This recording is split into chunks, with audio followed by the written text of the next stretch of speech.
Boa noite, internautas! Como vão vocês, queridos, queridas? Vocês estão assistindo Brindando com Histórias no Facebook do Florescendo Ser. Sejam muito bem-vindas, muito bem-vindos nessa edição de hoje. Vamos falar sobre a importância das bibliotecas na formação de leitores, o papel que elas têm, as bibliotecas públicas, na atualidade. Hoje, quarta-feira, dia 17 de março de 2021, agora são 20 horas em ponto, aqui no Cambuci, chove, venta gostoso. Eu sou o Toniel Siqueira, uma boa noite para vocês. Temos aqui Nivanda Maria, nossa especialista em narração de histórias. Boa noite, Nivanda. Olá, boa noite. Essa chuvinha é um cenário delicioso para um bom papo, né? Para uma boa conversa. Isso aí. Temos também aqui o Dan Santos. Boa noite, Dan. Boa noite, pessoal. Espero que esteja tudo bem com vocês. Isso, nós três formamos o Florescendo Ser, um aconchegante espaço criado para facilitar a autocura, que em parceria com a companhia Luar no Ar, criamos o Brindando com Histórias, um programa divertido e instrutivo. Se você é educador, educadora, você pode mandar as perguntas para a nossa convidada sobre o assunto de hoje. E se você também não é educador, você é apenas um leitor, uma pessoa que gosta de biblioteca, é aqueles ratos de biblioteca, você também pode mandar. O nosso assunto de hoje, não esqueça, a importância das bibliotecas na formação de leitores, o papel que as bibliotecas públicas têm na atualidade. E pode também fazer comentários no chat aqui no Facebook. Compartilhe essa live com os seus conhecidos. Eu já deixei no chat o link da nossa live. E você também pode conhecer os nossos outros canais e links que está passando aqui de baixo. Eu já deixei também no chat. Se eu não deixei, eu deixo já já. Lá vocês encontram os nossos contatos, links das nossas redes sociais e os cursos oferecidos pelo Florescendo Ser e também pela Companhia Luar no Ar. Vamos lá? Nivanda, é com você. Vamos lá. Pois é, hoje a gente dá continuidade ao nosso projeto Brindando com História. A cada quarta-feira, a gente traz a importância de uma conversa sobre a importância da literatura, da narração de histórias na vida das pessoas, no nosso cotidiano, nas relações sociais, nas relações familiares. Aqui nós já compartilhamos muitas histórias. Tivemos aqui a presença de educadores, editores, autores, narradores, livreiros, agentes de leitura, bibliotecários. E hoje nós escolhemos um tema bastante interessante.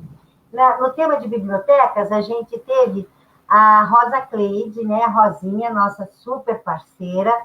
A Rosinha, ela trabalha numa biblioteca escolar. E hoje a gente resolveu falar sobre a biblioteca pública. E o papel da biblioteca pública na formação de leitores. Eu não sei vocês, mas eu lembro claramente, nitidamente, da minha adolescência, frequentando a biblioteca do bairro. A gente não tinha dinheiro para ficar comprando muitos livros, a gente ia ler na biblioteca. E era na biblioteca que a gente pesquisava. Eu lembro, depois, quando tive a minha filha mais velha, a primeira coisa que eu fiz, logo que ela aprendeu a ler, foi levá-la a uma biblioteca pública. Para quê? Para ensiná-la como usar esse recurso. E foi maravilhoso, né? E ela gostou tanto que até hoje ela mora na universidade, ela mora lá no campus da USP de Piracicaba, na Luiz de Queiroz, e até hoje o lugar que ela estuda é a biblioteca. Posso confessar uma coisa? Oi? Na minha cidade, eu sou de São Sebastião, na minha cidade tinha biblioteca, que a gente ia lá fazer os trabalhos. Não tinha uma livraria, tinha uma papelaria na cidade. Você encomendava alguns livros para o dono da papelaria. E o que tinha na minha escola era um jornalzinho que, na época, se eu não me engano, devia ser do Círculo do Livro, que você ia lá, escolhia alguns livros, e aquele livro chegava na sua casa um mês depois, era uma coisa assim, chegava um pacotinho. Então... Olha que interessante, né? E a Júlia, que é a filha mais velha, diz que a biblioteca é um lugar bem importante para você pesquisar, para você conhecer e para você relaxar. Bom, por isso, a gente resolveu falar da biblioteca pública. E para falar da biblioteca pública, a gente tem algumas pessoas muito amigas, assim. Eu já vi que tem uma outra amiga que está aí, que trabalha na biblioteca pública, que eu já estou de olho para convidar para assistir a gente, que é a Meire. Meire, eu estou vendo que você está aí assistindo a gente. Se prepare, que logo mais nós vamos conversar para você vir aqui falar com a gente também. Pois então, para falar da biblioteca pública, nós escolhemos uma profissional que acompanha a nossa trajetória. É porque a gente conseguiu fazer com esta profissional uma parceria. Mas como assim? Nós somos contadores de histórias.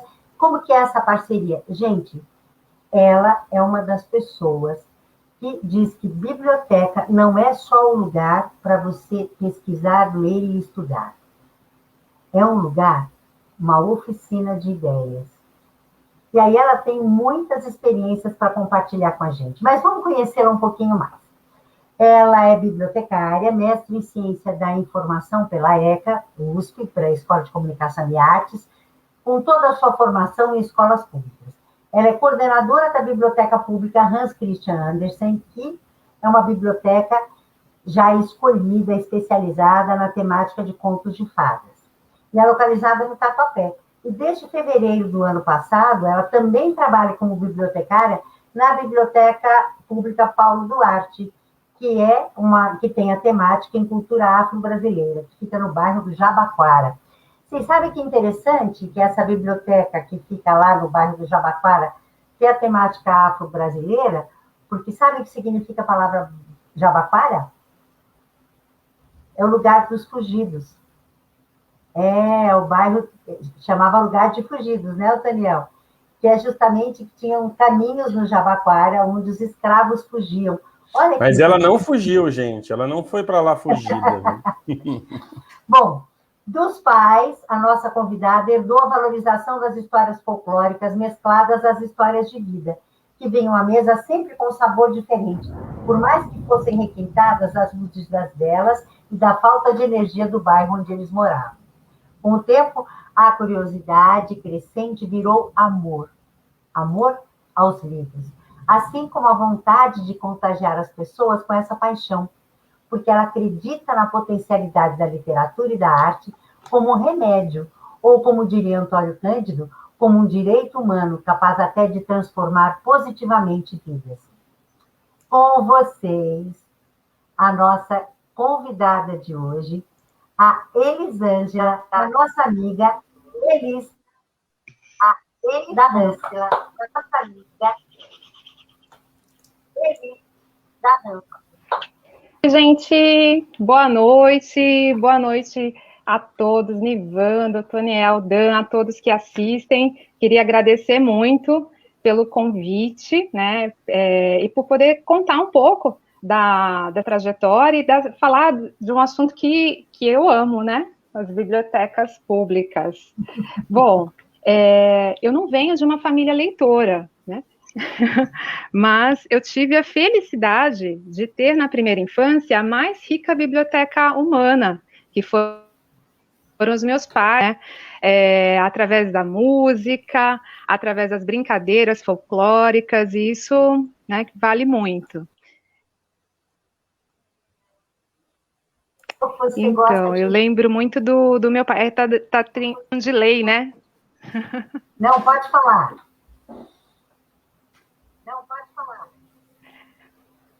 Não, eu ia comentar, né, que eu lembro muito do meu pai cantando, tendo seus afazeres. Não é aquela família de comercial, de margarina, ele trabalhava muito, chegava em casa cansado, e aí quando acabava a energia, e medo, né, gente, porque tá dando uns trovões por aqui, medo de acabar a energia agora, vai proteger.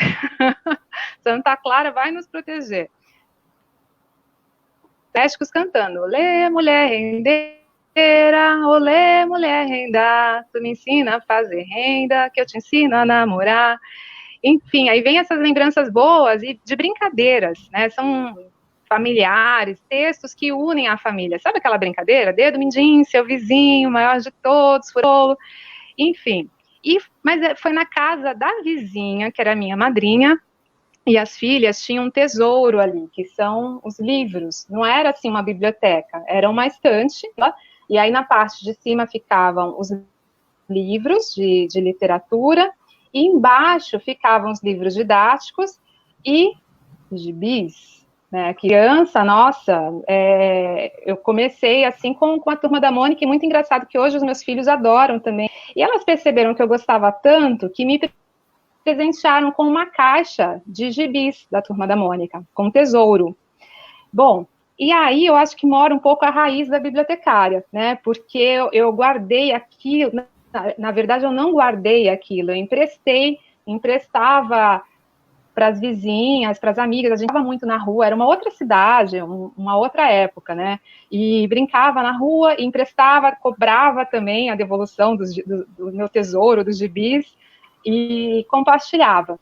E aí, também na casa da minha madrinha, tinha essa questão dos narradores urbanos. Então, eu ouvia o rádio, que em casa minha mãe não deixava a gente ouvir, ela achava que era meio história de terror. Gil Gomes, Eli Correia, sabe? Que saudade de você. Aí, ouvi minha madrinha, esses narradores urbanos. E fui inventando ali algumas histórias proibidas, por isso que eram mais interessantes ainda. E também as histórias dos gibis. Bem, eu acho que brotou a raiz da produtora cultural. Nem sabia que existia esse nome. Mas o que eu fazia muitas vezes, chamava a molecadinha da rua, as crianças menores, para o quintal da minha casa. E no fundo do quintal da casa tinha uma escadinha que ia para a laje. E laje, gente, na periferia é tudo de bola. Pegava um varal da minha mãe de estender roupa e colocava ali uns lençóis para serem as cortinas. Aí pegava as minhas irmãs e algumas vizinhas para a gente fazer peças de teatro. Então era esse teatrinho improvisado. Eu não aparecia, eu normalmente dirigia, passava então as falas. A partir do muitas vezes era ler imagem, porque eu não era alfabetizada ainda. Eu fui alfabetizada tardiamente, aos 7, 8 anos de idade, e aí, mas eu passava o texto para minha irmã dela, e quando eu aparecia era para fazer aquele papel à ponta que ninguém queria fazer, e aí cuidava da divulgação, a molecadinha menor da rua, estava pipoca com a minha mãe, e foi uma infância bem animada. Bom, mas embora os meus pais eles não fossem alfabetizados, podia. E aí, mexer aqui nas caixas em casa, olha só o que eu achei. O meu primeiro livro infantil, Um Sobrevivente, porque mostro, já contei para os meus filhos várias vezes, deixa eu tentar enquadrar aqui, e o interessante é que é um conto de fadas. Olha a raiz embora não seja do Anderson, essa história, gente. E tem até a dedicatória com a letrinha da minha mãe. Eu vou tentar enquadrar, mas eu guardo com muito carinho esse livro aqui. E era uma coisa que meu pai sempre dizia, que eu também guardo com muito carinho. Ele, olha, minha filha, nessa vida tudo passa. Roupa, carro, é tudo vaidade. Agora, o conhecimento, isso você leva. O que você lê, você leva. É seu. E de mais ninguém. E isso eu levei para a vida, né? Eu fui visitar uma biblioteca pública só aos 10 anos de idade, não tinha biblioteca tão perto de casa, né? E foi por conta de um trabalho escolar, motivada por uma professora, a gente não tinha Barça, as amigas da escola também não tinham Barça, então nós fomos de ônibus, sozinhas, imagina, crianças de 10 anos de idade pegando ônibus, enfim, era realmente uma outra cidade. E era uma grande aventura, ter que enfrentar a fila para entrar na biblioteca, era um período que havia fila, era um período também. As bibliotecas, elas eram divididas em BIGE, Biblioteca Infanto-Juvenil, e BP, que eram as bibliotecas públicas dos adultos. Eu cheguei a mentir a idade para entrar na biblioteca dos adultos, né? Conta da curiosidade, você acha? Bom, e aí, depois disso, eu comecei a inventar trabalhos escolares para ir sozinha na biblioteca. Era a Biblioteca Jovina Pessoa, que fica na Coab 1, era a mais próxima de casa na época. Logo, logo eu esgotei a coleção Vagalume, iniciei a leitura de clássicos de José de Alencar, essa de Queiroz, Machado de Assis, todos do Pedro Bandeira, que eu sou super fã, a Rosana Rios, que inclusive já esteve aqui, da Flávia Muniz, Giselda Laporta Nicoles, enfim, devorava todos esses livros, e foi algo que me ajudou muito, porque eu comecei a trabalhar muito cedo, já aos 15 anos, na verdade não era bem um trabalho, era um estágio na época, né? Ai, tô vendo umas pessoas queridas entrando, que legal! Comecei a fazer esse estágio muito cedo, e aí na época de prestar vestibular, a memória dessas leituras, elas me ajudaram muito a conseguir ingressar numa faculdade pública, né, que eu não tinha condições financeiras para pagar uma faculdade na época, que é o que me faz lembrar muito uma fala da Michelle Petit. Infelizmente eu não tenho o livro aqui em casa, emprestei o livro, mas eu até marquei essa frase porque eu achei muito interessante. A leitura permite abrir um campo de possibilidades, inclusive onde parecia não existir nenhuma margem de manobra. Então, aí a gente já vê o poder da leitura, né, na vida, inclusive, de uma bibliotecária, de uma futura bibliotecária. E na faculdade, eu fiz estágios nas mais diversas áreas. Eu passei por TV, indústria farmacêutica, fiquei bastante tempo, e não brilhava, vou ser muito honesta com vocês, saltava aos olhos as bibliotecas públicas, ainda nem pensava em bibliotecas públicas. Até que, anos mais tarde, em 2007, já formada, já tinha em torno de uns 5 anos que eu trabalhava numa ONG, na Fundação Abrinq, pelos direitos da criança, eu tive a oportunidade de fazer um breve intercâmbio, criado pela IFLA e pela OCLC, né, que é a Federação Internacional dos Bibliotecários. Então, eu e mais 4 colegas, oriundos de países em desenvolvimento, fomos selecionados e visitamos bibliotecas de todas as naturezas, né, nos Estados Unidos, Holanda, Alemanha, e aí eu me encantei pelas bibliotecas públicas. Veja que ironia do destino, né, porque volta e meia, quando eu conseguia, viajava já com o marido, e a gente tinha um acordo. Olha só, tem que visitar a biblioteca pública, ele já sabia no roteiro, né, não importa o lugar, mas tem biblioteca pública, tem que visitar a livraria, e eu quero dar uma espiada em banca de jornal. E ele ia aos estádios de futebol, só que eu tenho uma vantagem, beijinho no ombro aqui, porque em biblioteca, livraria e banca de jornal, você não paga para entrar, estádio você tem que pagar. Como os dois sempre foram meio duros, então a gente só olhava o estádio de longe, ficava só olhando ali, admirando de longe. Mas aí, quando fiz esse intercâmbio, eu falei, gente do céu, e aí eu fui lembrar das bibliotecas maravilhosas, algumas muito pequenas, mas muito potentes, que eu vi no Oeste, e fiquei pensando, gente, olha, isso daqui, na minha cidade, tem que, né, nem que seja uma formiguinha, mas tem que dar certo. Se lá deu certo, tem que dar certo aqui também.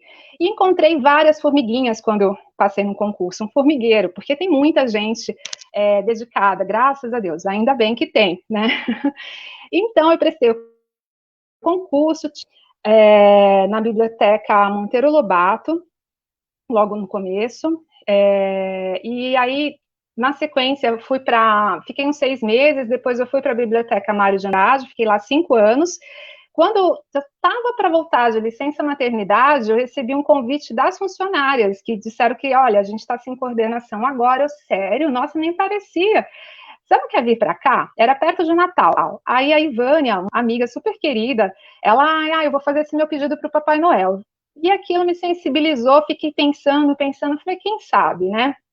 Então, foi assim que eu fui trabalhar na Hans, que é um lugar que, assim, todo mundo que passa por lá gosta muito também, da Hans e do bairro do Tatuapé, né?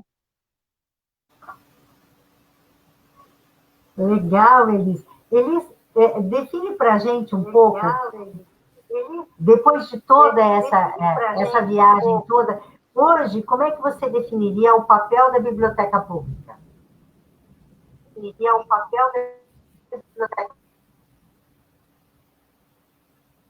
Não é uma instituição isolada, né? Ela é resultado de processos históricos, de processos sociohistóricos, e ela assume diversas funções conforme o contexto que ela está inserida. Então, a gente tem as bibliotecas com a função de memória, como é o caso dos acervos raros, né, da Biblioteca Mário de Andrade, por exemplo, ou da Biblioteca Nacional, que são instituições públicas, mas que até pela natureza do material exige, é necessário protocolos são necessários protocolos de acesso.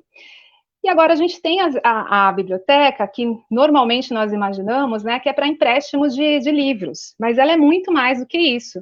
Né? Bibliotecas públicas, ela é um centro de informação democrática, um local de acesso, é um local de produção do conhecimento, difusão da informação à comunidade e fomento à cultura. Então, ela extrapola essa função que normalmente a gente imagina que seja só para o empréstimo e devolução.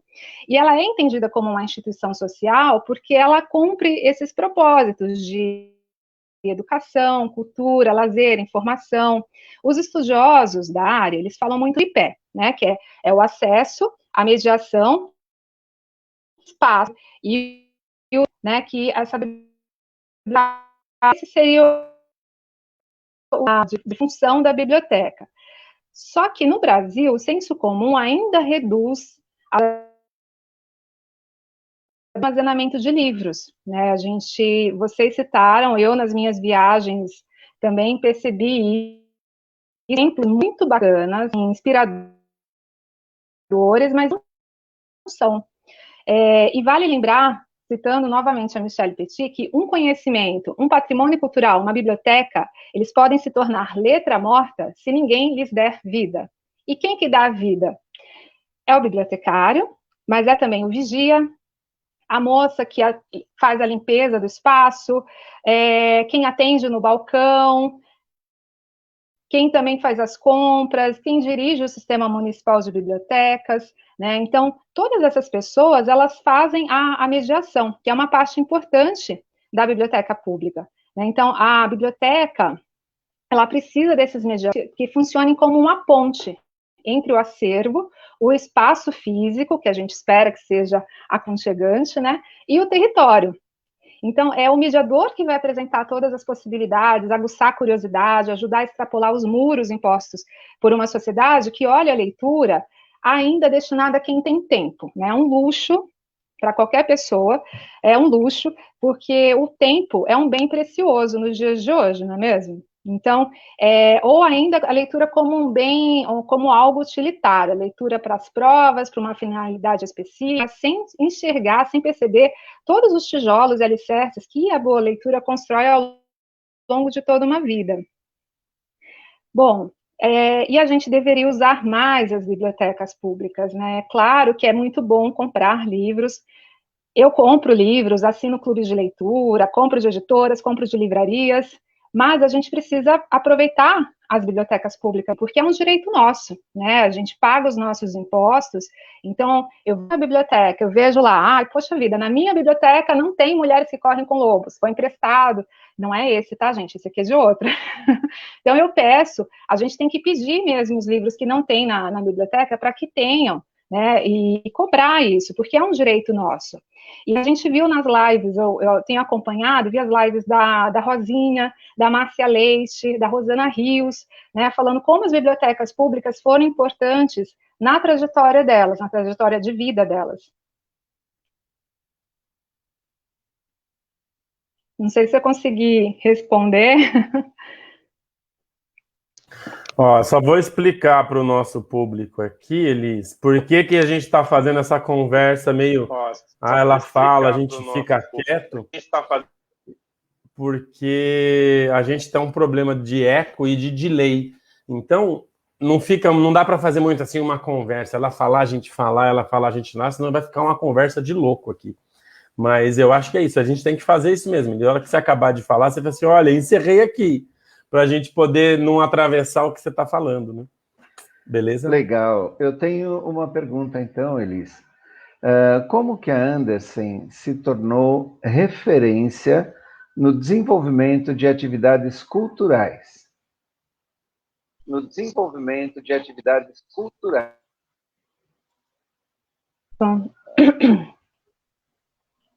Então, olha, sabe que eu vejo com muita alegria essa questão, porque há muitas bibliotecas públicas que eu admiro e que me inspiram, que inspiram a biblioteca, né, que inspiram a Hans.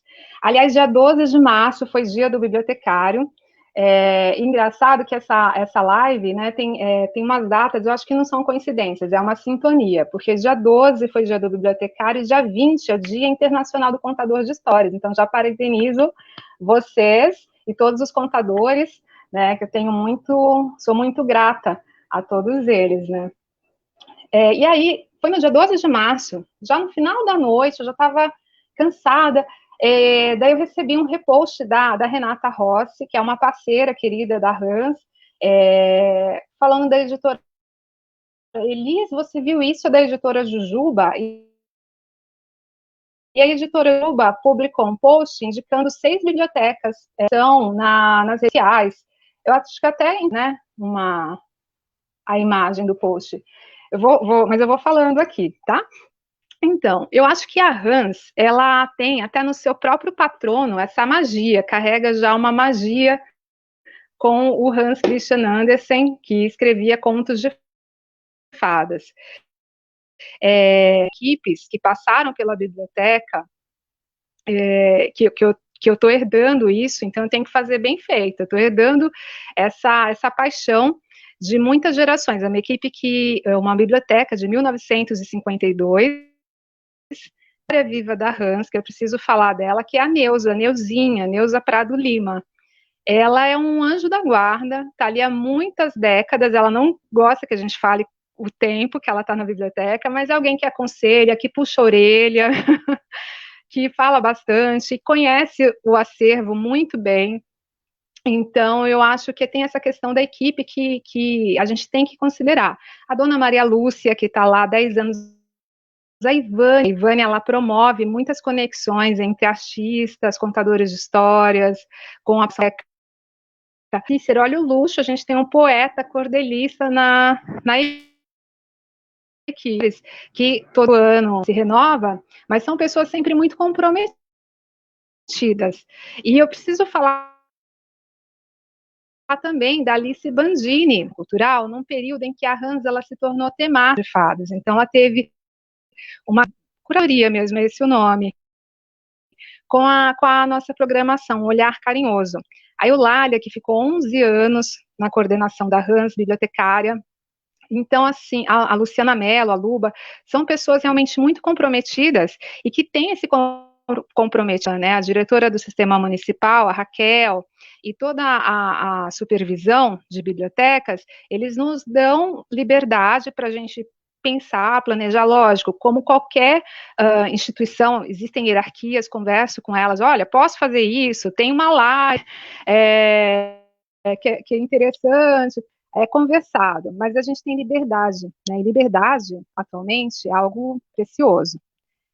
Bom, e hoje, mais do que nunca, as bibliotecas, como eu falei, elas são locais de conexões, independente dos seus acervos, né? Independente das suas coleções, o importante é você ter conexões.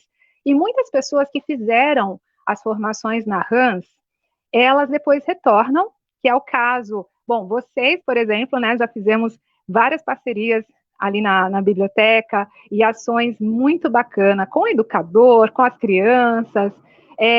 A gente tem a Cris Bueno, da Biblioterapia, a Paula Pagu e a Tatiana Félix, que fazem lives semanais nesse período de pandemia, ajudando a gente e ao público, artística, por anos com o Drico, o Leno Ninho, com a Renata Rossi, oficinas de origami, oficinas de teatro com o Zeca, que foi jovem monitor, enfim, são vários contadores de histórias e amigos. Hoje eu falo que são parceiros para uma vida.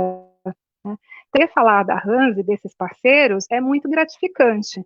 E eu acredito que o engajamento dos mediadores ajuda muito nisso. O engajamento dos mediadores, que eu digo, da equipe que está acima, a quem eu respondo, né? Porque, sobretudo, o serviço público, gente, ele precisa ser valorizado, né? Há uma visão por parte da população que é ao contrário da nossa realidade. E há muita paixão envolvida. Então, talvez sejam esses elementos. Pronto. Pronto. Agora falo eu aqui. Você podia falar para a gente, Elis, como é que o desenvolvimento das redes sociais, né, os e-books, os Kindles da vida, né?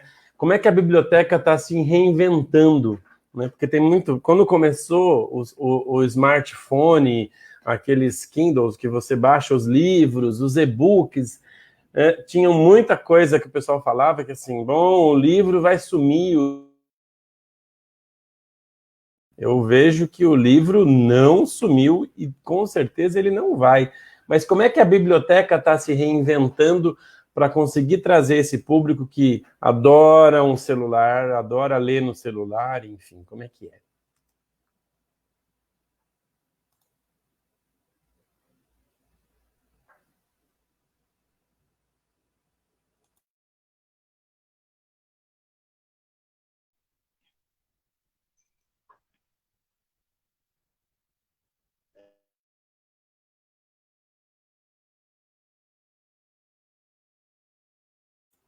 Você está mutada ainda. Está mutada, Eli.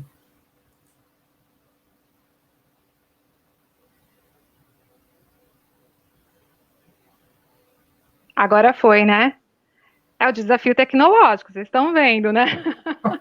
já começa por aí. É um desafio. Então, essa questão realmente fica muito impactado, né, com o Kindle, com todos esses dispositivos. Olha, na Hans e por onde eu passei, na Mário de Andrade, a gente...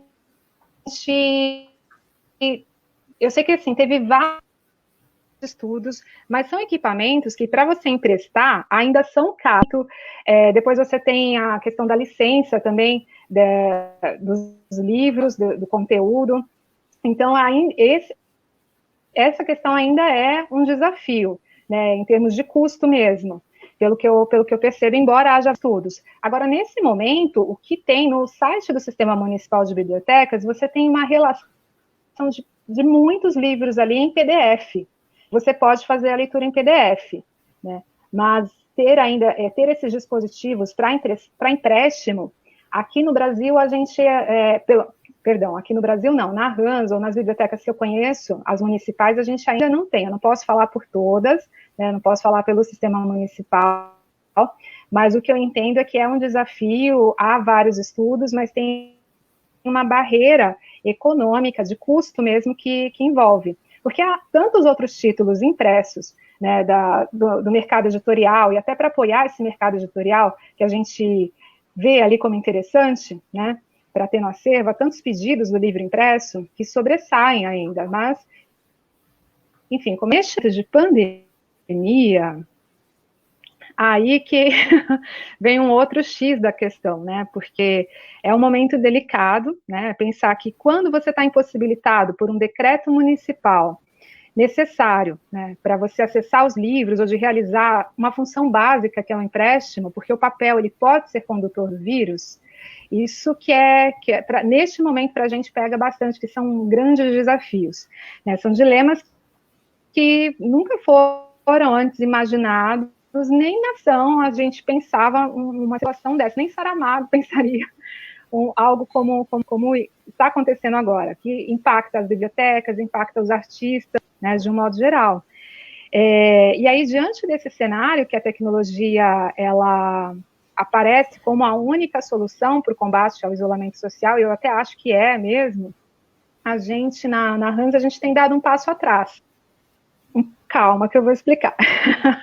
É um projeto dos carteiros literários, é um projeto que eu sei que tem outros lugares, acho que até o Correio, outras instituições, então não é assim, teve inclusive uma companhia de teatro, a companhia do Núcleo Educato, que pensou esse projeto em 2016 e 2017 na Hans, então entregavam correspondências nas caixinhas do correio dos vizinhos da biblioteca. E aí, em agosto, meados de julho, agosto do ano passado, conversando com a Bruna, que é a coordenadora da biblioteca Paulo Duarte, da gente levar esse projeto para a biblioteca, para os vizinhos, né? Levar a poesia, para os vizinhos da Biblioteca Paulo Duarte. Então, vai assinado como Biblioteca Paulo Duarte. Houve um momento, inclusive, que a gente assinava só como da sua amiga biblioteca, para instigar assim, a curiosidade. Né? E aí eu acabo envolvendo também os filhos, as crianças, até para entreter, para que eles já conheçam. Peço para o Miguel ler os poemas e fazem desenhos, a gente faz a entrega, até o marido envolvo nessas entregas periódicas na caixinha do correio dos vizinhos. E tem sido algo muito gratificante. Recentemente eu postei, foi no último domingo, postei na minha rede social, no Facebook, para mostrar para minha tia do interior, para mostrar para outra tia na Bahia, e eu não imaginava que ia ter uma repercussão, né? Outras pessoas iam comentar tanto. E aí eu lembro muito do meu pai, dizendo que, olha, minha filha, nem que seja Deus, alguém está vendo. E aí você coloca na rede, pronto, né? Foi visto mesmo. A gente faz isso porque eu sinto uma angústia por esse período. Eu imagino que, como vocês, como vários artistas, né? Volta e meia eu converso com a equipe nas nossas reuniões online. Gente, será que as pessoas estão curtindo o nosso trabalho nas redes sociais?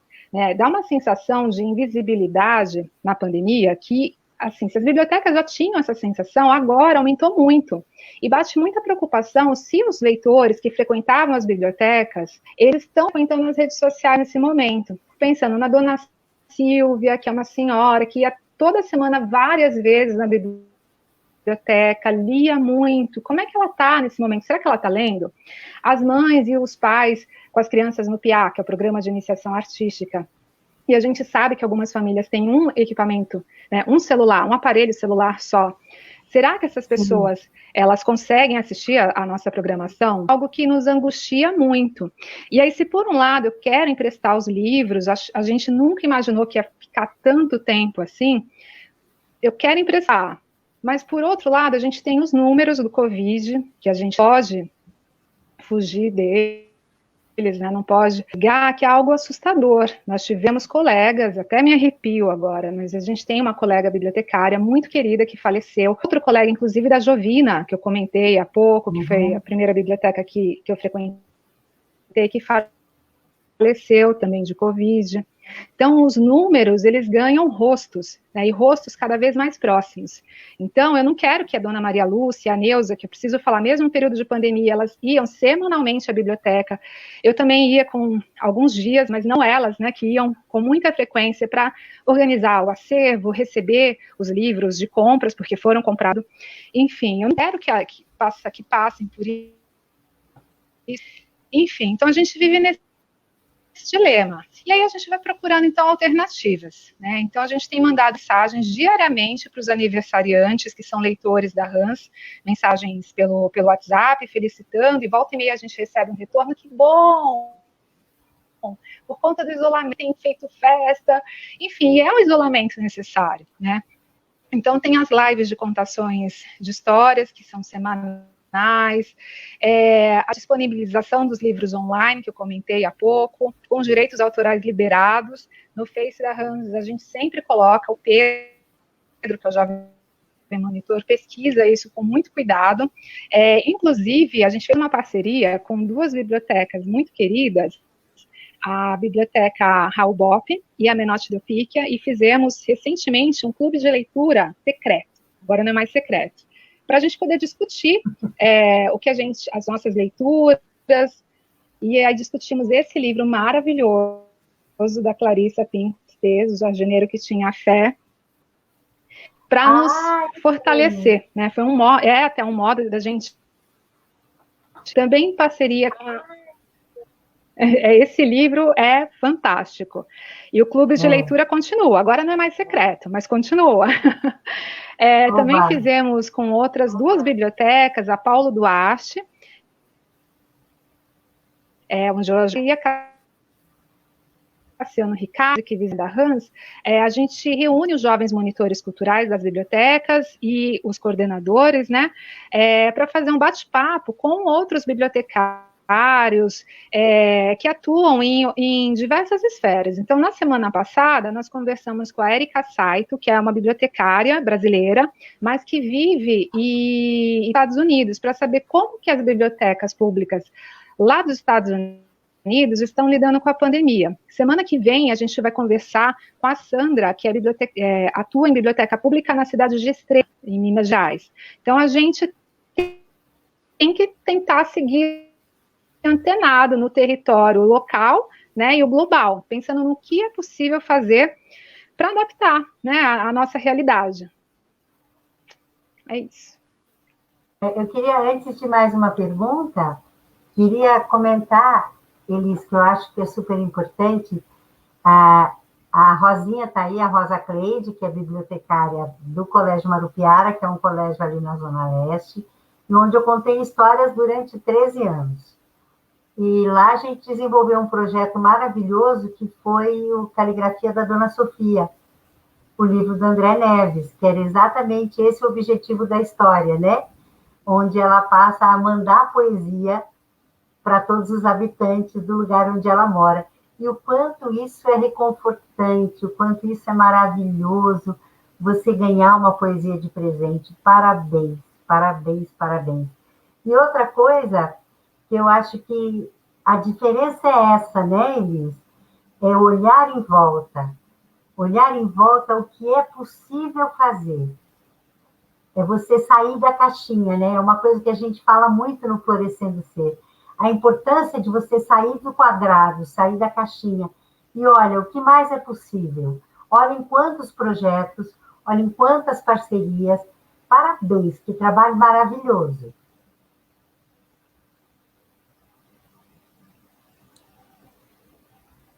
O Dan tem uma pergunta. Tenho sim, Elis.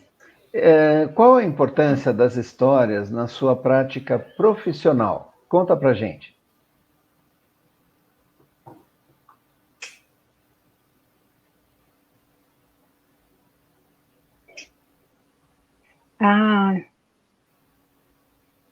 Ai, Dan, olha, eu diria no âmbito pessoal. Agora a gente está em tudo, né? Uma frase que uma biblioteca, a Biblioteca Gilberto Freire, ela lembrou no grupo de bibliotecários recentemente, que eu vou até ler para vocês. Peguei aqui, que eu achei muito legal e anotei para alguma ocasião. É essa ocasião. Olha, descobri que posso viver sem restaurantes, lojas, aviões ou carro. E confirmei que não viveria sem música, filmes e livros. A linha tênue entre enlouquecer e obsessão está na arte. Então, é por isso que a cultura é um direito humano de primeira necessidade. A Raquel ainda citou, colocou que é um autor desconhecido, mas lembra muito Antônio Cândido, né? Pensando na literatura como um direito humano. E então as histórias, elas servem para a reinvenção, quando histórias de vida e referências dos meus colegas, as histórias servem para me acalmar. Eu lembro que no presencial ainda, muitas vezes eu estava ali, tinha um relatório, tinha alguma situação para resolver, tinha contação de histórias, parava tudo, ia assistir a contação de histórias, e aquilo me acalmava, né? Para me inspirar, criar repertório, até para saber indicar livros, ajudar na mediação de leitura. Então, assim, eu não me considero uma contadora de histórias profissional, mas sabendo, conhecendo as histórias, eu acabo ajudando muitos profissionais, pais, contadores de casa, né, os pais, avós, tias, a professora que pede, puxa, tem uma criança que, olha, inclusive agora no meio online, a gente tem feito atendimento online pelas redes sociais, Facebook, Instagram, pelo e-mail, e já recebi mensagens, olha, eu estou com uma situação de luto na família, tem uma criança aqui de 6 anos, que livro você indica? Olha, tem uma situação de separação da família, o que você indica? Então, saber bastante no trabalho profissional, né? O Antônio Cândido, ele fala que a literatura, ela nos prepara para lidar com sentimentos, mas eu diria que ela promove também uma empatia, e hoje isso é tão necessário, né? Eu não preciso viver tudo que as mulheres que Conceição Evaristo retrata aqui em Submissas Lágrimas, para sentir, para saber dessa dor e para criar empatia, né? Como eu falei, tão necessário. Por mais que a arte ela não tenha o mesmo significado, ela não seja uniforme, eu acho que isso que é o grande barato. Então, meu filho pensa a Pequena Sereia de um jeito, o Caçula de outro, tem o pelo na sopa que eles adoram, pensam de um jeito, o Caçula acha que o boneco é outro, enfim. E acho que isso que é o grande barato. E no nosso ambiente de trabalho gera grandes polêmicas, e é também necessário a gente saber como lidar, que muitas vezes a gente não sabe, não tem uma fórmula pronta. Por exemplo, livros polêmicos, né? O Pepa, não sei se vocês... é que eu não tenho ele aqui, né? Mas causou uma grande polêmica por conta do cabelo. E eu li para o meu filho, fiz até a experiência, li para o meu filho e ok. Mas, conversando com uma amiga, ela me falou, olha, se você faz a leitura desse livro para uma criança negra, talvez ela já não veja com os mesmos olhos. E a partir daí eu respeitei muitas pessoas que são contra, digamos assim, a lei publicada, a própria autora não quer que o livro seja republicado, mas nem por isso eu vou tirar o livro da Hans, né, não vou excluir. Ele está ali, mas é importante que eu conheça essas histórias, os dois lados da moeda, até para poder fazer uma mediação, até para quando eu for emprestar para uma professora, eu poder fazer essa mediação, essa condução. Ou Olivia Tem Dois Pais, que é um livro muito bacana, né? Mas dependendo do casal, então, é importante a gente saber como fazer as indicações. Enfim, é isso. A Márcia comentou, do Olivia Tem Dois Pais, que eu adoro. Eu acho que é isso. Acho que é importante isso que você está dizendo, Elis, merecer até um outro encontro para a gente falar um pouco sobre essa questão dos temas, que foi o que nós conversamos com a Márcia, né? Porque a Márcia, com a Pulo do Gato, ela tem uma proposta de trazer temas que possibilitem reflexões, porque ela fala das coisas da atualidade. Ela fala desta sociedade, nessa configuração que a gente tem hoje em dia, né? Então, não adianta a gente querer esquecer que existe a questão do refúgio, esquecer que existem muitas Olívias que têm dois pais. São temas importantes para que a criança possa ter acesso a essa forma organizada que a literatura propõe, não é? A literatura, como o próprio Antônio Cândido diz, é a primeira forma organizada que a gente tem de começar a lidar com os nossos sentimentos, né? Então, por isso que é super importante. Eu acho maravilhoso que a criança tenha acesso a diferentes livros, que a criança tenha acesso a diferentes visões, diferentes olhares, porque é assim que a gente constrói a ética e a estética, não é? É isso aí. Elis, você disse que não é uma contadora de histórias, só você que acha isso, né? Que não é, né? Porque você contou a história que você ficou no começo, contou a sua história, dava para fazer um livrinho, fazer um filme dessa. Contou e contou muito bem. Conta, tá? Vou confessar para vocês, gente. Ela estava no começo assim, eu estou um pouco ansiosa, né? Não tenho muito jeito. Quem vê, pensa, né? Só quem se eu não contasse isso, as pessoas não iam achar. Ela está aqui tão solta, não é? Deixa eu perguntar para você, Elis. Você acredita que narrar história, né? Narrar histórias é mais do que contar histórias para crianças?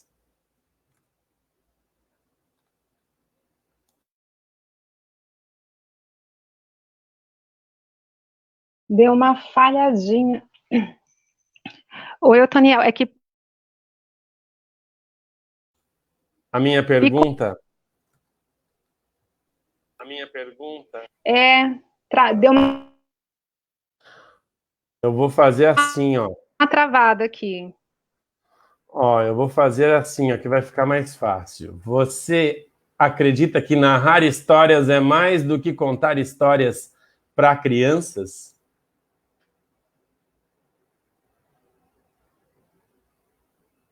Eu acho que, Elisângela, acredito que o importante é que haja histórias, né? Eu lembro de ela é colombiana, uma educadora colombiana, a Yolanda Reis, acho que é assim que se pronuncia, ela fala da importância de contar histórias na primeira infância desde a barriga, né? Que a memória afetiva, ela necessita de histórias. Vocês estão me ouvindo bem? Que deu uma ligeira travada aqui, tá tudo bem? Então, como eu falei, a memória afetiva, ela necessita de histórias, né? E as tecnologias, elas não param de evoluir e nos surpreender, mas o livro físico e a narração, elas coexistem, se reinventam, ainda bem, e ainda encanta as pessoas de todas as idades. Porque contar histórias não é uma arte voltada só para o público infantil, vocês bem sabem, né? Mas os estudiosos da área, eles nos alertam que o fundamental é contar as histórias e a leitura para as crianças ainda bebês, ou até na barriga, né? Eu lembro de ter escutado a Ivânia contando que ela narrava histórias para a filha na barriga.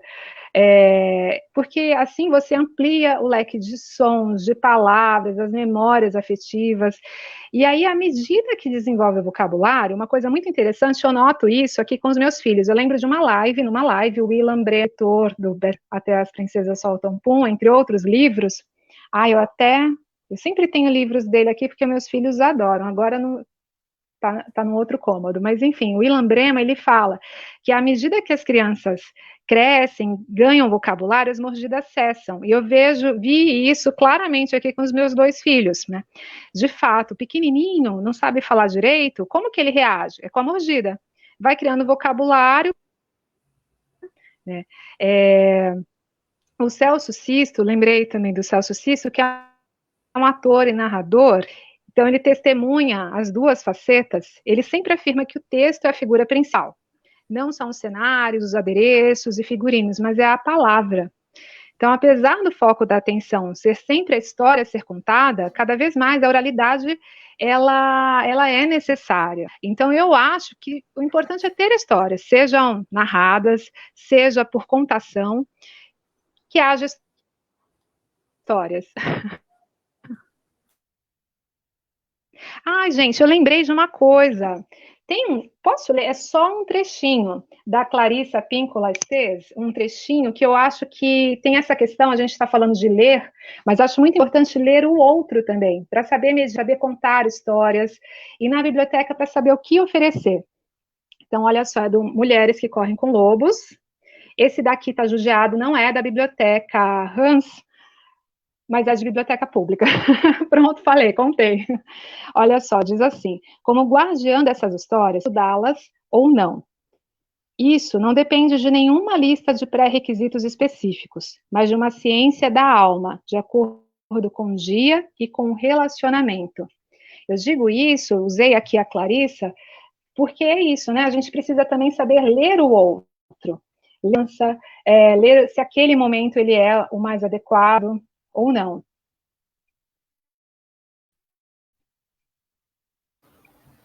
Isso mesmo, Elis. Você sabe que a Clarissa... Gente. O importante é que haja histórias. Você sabe que a Clarissa faz parte de todos os meus estudos, né? Como cantadora e contadora, né? Que ela se coloca. E ela diz: adulem os mais velhos, adulem os adolescentes, para que todos possam contar histórias, né? Porque são as histórias que formam um tecido muito forte entre as pessoas. As histórias que tecem as relações. E é isso que é lindo, né? Elis, deixa eu te falar. Você teve a oportunidade de participar de um curso ministrado por mim de narração de histórias lá na Hans, né? Lembra? E durante a pandemia, eu comecei a pesquisar um pouco mais sobre o poder das histórias nas diferentes profissões, como eu estava comentando com você. E aí eu queria saber a sua opinião, assim. Você acredita que é importante que o bibliotecário saiba contar histórias? Por quê?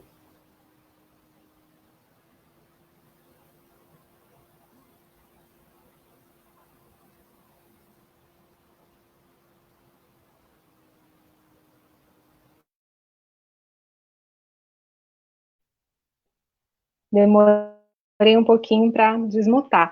Então, Nivana, acredito que sim, como os professores, como você sempre disse, né, e os professores da área, somos todos contadores de histórias. Então, mas um bom contador de histórias, ele é, antes de tudo, um bom ouvinte. Isso não é frase minha, é sua e dos professores que passam. Ao longo do tempo, a gente vai se apropriando um pouco desses discursos. Mas eu acho que, mesmo aqueles contadores natos, eles sempre afirmam, eu sempre ouço isso da Beth Daniel, Tatiana Félix, Paula Pagu, e vejo também por você, Otoniel, que são sempre continuados. E para ampliar os repertórios, para conhecer cada vez mais técnicas, saberes. Bom, e além disso, acredito que cada momento é contada, ela vai reverberar de um diferente no público e na gente mesmo, inclusive no contador. Né? Mas assim, eu vou dizer com franqueza, no ambiente em que eu trabalho, eu prefiro, ainda me sinto mais confortável, ainda em mediar os encontros entre os profissionais que ganham a vida e se dedicam ao ofício de contador de histórias e grupos ansiosos por ouvir as histórias, e eu me incluo nesses grupos, né? Porque para muitas pessoas as histórias elas alimentam a alma e atualmente elas alimentam a mesa também, né? Então, literalmente. Então, na biblioteca pública, na Hans, a gente já recebeu contadores de histórias, você e o Otoniel, que sozinhos, com uma plateia de mais de 100 pessoas, conseguiram ali encantar crianças e adultos também. Então, é algo projeção intimista, do olho no olho, que hoje, até por conta da pandemia, né, as redes sociais, elas mudam aflitivamente essa perspectiva, é o olho ali na tela, né, a gente não sabe quem está ali do outro lado, muitas vezes a gente não conhece. Mas o distanciamento social, ele tem esse lado positivo, entre aspas, porque a gente não está isolado, né? Estamos distanciados, porém não isolados, já que a tela, ela permite, assim, múltiplos encontros. Então, eu consigo pessoas de outros estados, de outros países, como foi o caso com a Érica, que a gente pôde se encontrar, né? Ela morando em outro país. Bom, eu tenho colegas que são excelentes contadores de histórias, nas bibliotecas públicas, nos CELS, em bibliotecas escolares, mas, assim, nós somos ou desejamos ser, sobretudo, uma ponte, né, entre a comunidade, os acervos e os contadores, né, os livros vivos, que são os contadores. Mas eu acho que, assim, a arte narrativa, ela é muito necessária, e acho que a gente precisa aprender, conhecer, sim, até para valorizar o profissional, o contador profissional. Acho que é isso, gente. O que eu vejo da produção de histórias, ela tem sido cada vez mais muito performática, sabe? Então, envolve, nas apresentações que a gente tem visto, envolve dança, envolve voz, envolve canto. Então, preparo, muitas vezes, na rotina da biblioteca, a gente não consegue se dedicar, né? Eu lembro de uma live da Alice Bandini comentando que ou ela apagava um incêndio no atendimento, que é muito prazeroso, e ela sabe bem disso, é muito prazeroso, mas também demanda estudo, demanda um preparo. A Alice falava, ou eu fazia isso, ou eu contava. Chegou num ponto da vida que ela estava nessa função. A Alice é maravilhosa, ela consegue fazer tudo. Contar lindamente, e fez muita coisa lindamente, né? Mas, assim, eu confesso, por isso que eu falei, não acho contadora profissional, aqui em casa eu arraso. Mas na biblioteca eu já quebrei muitos galhos. Só que eu lembro também, toda hora eu entro nesse paradoxo, eu lembro muito do Juliano Cherno falando, na contação de histórias pode tudo, mas não pode qualquer coisa. Então, por isso que eu concordo, sim, que é necessário a gente estudar. Mesmo que seja para você aprender, ainda que você não conte, mas para que você tenha uma carta na manga ali, né? E para valorizar o contador profissional. Eu valorizo, gente. Sou muito fã do trabalho de vocês, do trabalho de tanta gente. Obrigada, Elise. Mas a gente, eu acho que realmente, eu acho que a tônica é justamente essa, de que forma você se aproximar da narração de histórias pode ser uma contribuição, né? A forma como você vai entender um texto, como você vai lidar com a palavra, como você vai lidar com o seu ouvinte, tudo isso pode realmente ser uma contribuição, eu acredito que para qualquer pessoa, né? Isso que eu acho que é bacana.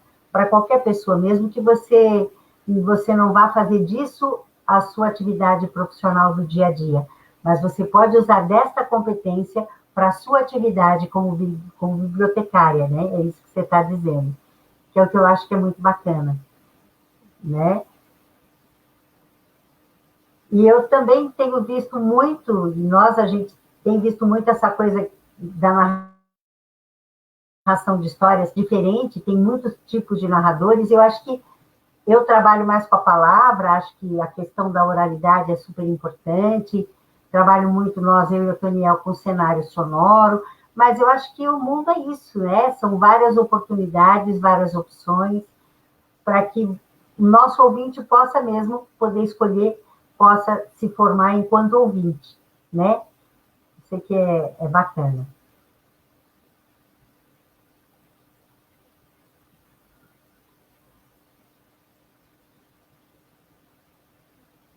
Tudo bem? A gente está com esse tempo, né? Legal. Elis do céu, já passou 1 hora que a gente está conversando aqui. Você acredita? Ih, caiu Elis. A Elis caiu. Olha, Cleide Masker aqui, ó. Bom, assim, vamos esperar eles voltar, mas eu já queria agradecer a todos que tiveram aqui na nossa live. Se você gostou dessa live, a Elis é maravilhosa mesmo, como disse a Ivânia, várias pessoas disseram, né? Compartilhe essa live com seus amigos, né? Compartilhe. Vem aí o curso O Poder das Histórias com a Nivanda Maria. Ela vai dar um curso chamado Poder das Histórias. Elis voltou, tá aqui, ó. Cadê ela? Opa! Quem adiciona? Você? Voltei. Ufa! Ela voltou. Ufa. Ó, até suou agora, hein? Elis, a gente queria muito te agradecer por essa Nossa, gente, que susto! Passou mais de 1 hora. Olha só. Rendeu, hein? Rendeu. Ai, mas foi uma delícia. Realmente eu estava bastante nervosa, né? Mas foi uma delícia bater esse papo com vocês. Muito obrigada. Muito agradecer mesmo. Porque a forma da gente falar um pouco do nosso trabalho, né? Desse trabalho de academia, deixar nessa vez. E é necessário que a gente fique em isolamento social mesmo, né? Então, fico muito feliz de falar dessas paixões, né? Que é biblioteca, livro e os nossos leitores. E falar da equipe também. Muito, muito agradecida mesmo. Gente, muito obrigada. Obrigada a todos que participaram. Que delícia, que delícia. A semana que vem, a gente vai ter um Brindando com Histórias com uma autora indígena. Então, vamos conversar a semana que vem com uma autora indígena. Vamos ver como é que é essa produção. Ela é poeta, ela é atriz e desenvolve um trabalho maravilhoso. Aguardem, estaremos de volta na quarta-feira com muitas novidades. Queria agradecer a todos, agradecer a Elis muito mesmo, agradecer a todos que participaram, tem muito. Depois, Elis, você entra lá no nosso Face, você consegue ver todos os comentários das pessoas, tudo que as pessoas falaram para você, muito carinhosos, assim. Essa live logo mais estará no nosso canal do YouTube, e aí vamos deixar lá todos os contatos da Elis, para quem quiser falar. Você que tem aí no chat, tem o Linktree do Florescendo Ser, você tem lá o canal do Florescendo Ser, vai lá na playlist Brindando com Histórias, tem várias, todas esses brindandos que a Elis falou, com a Márcia, com a Rosana, com a Rosa, com o professor José Pacheco, enfim, com o Jonas, com o Ricardo, muita gente. Com a Giz da Livraria 97. Com a Giz da Livraria 97, com a Gabriela, enfim, tem muita gente. Muita gente legal ali. Então é só você entrar lá no nosso canal, se inscreve no nosso canal, deixa um like, ativa o sininho, porque toda vez que tiver alguma coisa, subindo para o canal, você fica sabendo. Elis, um grande beijo para você. Você espera um pouquinho aí que a gente conversa com você mais eu que agora. agradeço. Depois que o pessoal for a gente encerrar aqui, tá bom? Deixo para você então agora falar um tchau para todo mundo. Tem esse delay, você pode falar um tchau para todo mundo e aí a gente encerra daqui. Tá joia. Gente, eu queria agradecer muito a todos que vieram aqui prestigiar, todos os amigos, artistas que eu tanto admiro, amigos que eu tanto admiro. Vi agora a Thelma, e é tão gostoso, né, ver os nomes passando, ainda que seja assim pelas telas.